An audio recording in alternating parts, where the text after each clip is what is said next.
मुख्तार अंसारी के भाई की सपा में एंट्री पर इतने सवाल क्यों? मुख्तार अंसारी गुंडा तो पंचायत चुनाव में साड़ी और पर्चा फाड़ने वाले कौन थे?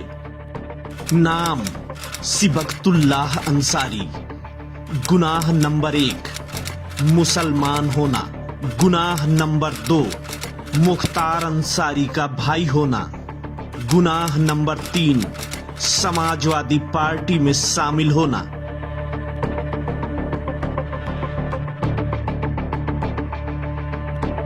जैसे ही ये खबर आई, कौमी एकता दल समाजवादी पार्टी में मुख्तार अंसारी के भाई सिबगतुल्लाह अंसारी की अगुवाई में शामिल हुई, वैसे ही भारतीय जनता पार्टी के नेताओं ने अखिलेश यादव पर निशाना साधना शुरू कर दिया कि सपा में माफिया की एंट्री हो गई।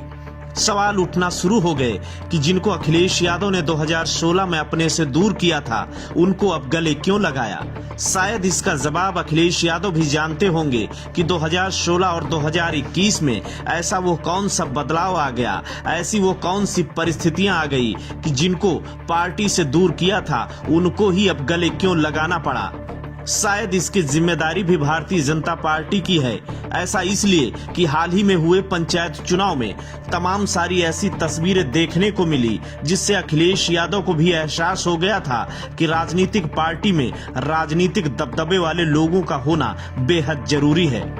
पंचायत चुनाव में कहीं पर समाजवादी पार्टी के प्रत्याशी को धक्के मारकर बाहर निकाला गया, तो कहीं पर महिलाओं की साड़ी उतारी गई, तो कहीं पर पर्चे फाड़े गए, तो कहीं पर नामांकन ही नहीं करने दिया गया, तो कहीं पर बीजेपी के लोग बम और बंदूकें भी लहराते दिखाई पड़े। ये वो तस्वीर थी जो अखिलेश यादव के निर्णय को गलत साबित कर रही थी। दरअसल अखिलेश यादव ने 2016 में ये मन बना लिया था कि 2017 में बिना बाहुबलियों के चुनाव लड़ेंगे। 2017 में अखिलेश यादव हारे जरूर थे, लेकिन उनकी प्रशंसा जरूर हुई कि अखिलेश यादव ने मुख्तार अंसारी, अतीक अहमद, कुलदीप सिंह सेंगर जैसे लोगों से दूरी बना ली। लेकिन 2021 में हुए पंचायत चुनाव में जो तस्वीर सामने आई, उन तस्वीरों से अखिलेश यादव को एक बार फिर से लगा कि अगर दबदबे वाले लोग पार्टी में नहीं होंगे तो भारतीय जनता पार्टी इसी तरह से चुनाव में नंगा नाच करेगी और 2022 का सपना पंचायत चुनाव की तरह चकनाचूर हो जाएगा। ये मजबूरी सिर्फ समाजवादी पार्टी की ही नहीं बल्कि कौमी एकता दल की भी है, क्योंकि कौमी एकता दल का पूर्वांचल में जो दबदबा था, वो दबदबा योगी सरकार में दबा दबा सा है। लिहाजा मुख्तार अंसारी के भाइयों को भी ये अंदाजा है कि अगर सपा सरकार 2022 में वापस आती है तो शायद वो अपने अस्तित्व को बचाने में कामयाब हो सकते हैं। लिहाजा समाजवादी पार्टी और कौमी एकता दल ने हाथ मिलाया, पूर्वांचल में अपने आप को मजबूत किया है। लेकिन भारतीय जनता पार्टी के लोग ये सवाल उठा रहे हैं कि क्या समाजवादी पार्टी फिर से उनको शामिल करेगी जिनको 2016 में बाहर किया था।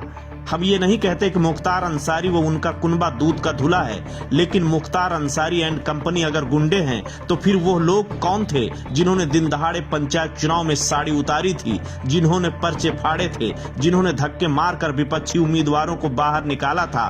वो लोग कौन थे जो कन्नौज में बम लेकर घूम रहे थे? सवाल सब एक दूसरे पर उछाल रहे हैं, लेकिन दामन किसी का साफ नहीं है। Bureau report, Ashok Kumar, INF, Uttar Pradesh. Samajwadi party में माफिया की कोई एंट्री नहीं हो रही है और माननीय राष्ट्रीय अध्यक्ष अखिलेश यादव जी ने जो भी गलत लोग थे उनको पार्टी से बाहर निकालने का काम किया था।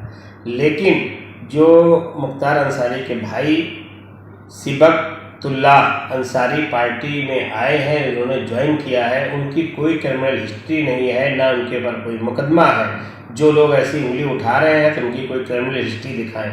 परिवार का अगर एक सदस्य दोषी है तो इसका मतलब ये नहीं कि पूरा परिवार दोषी होता है। जो साफ सुथरी छल के लोग हैं उनका समाजवादी पार्टी में सदैव स्वागत है, और जो भी आना चाहेंगे जो साफ सुथरी छल के लोग हैं समाजवादी पार्टी उनका स्वागत।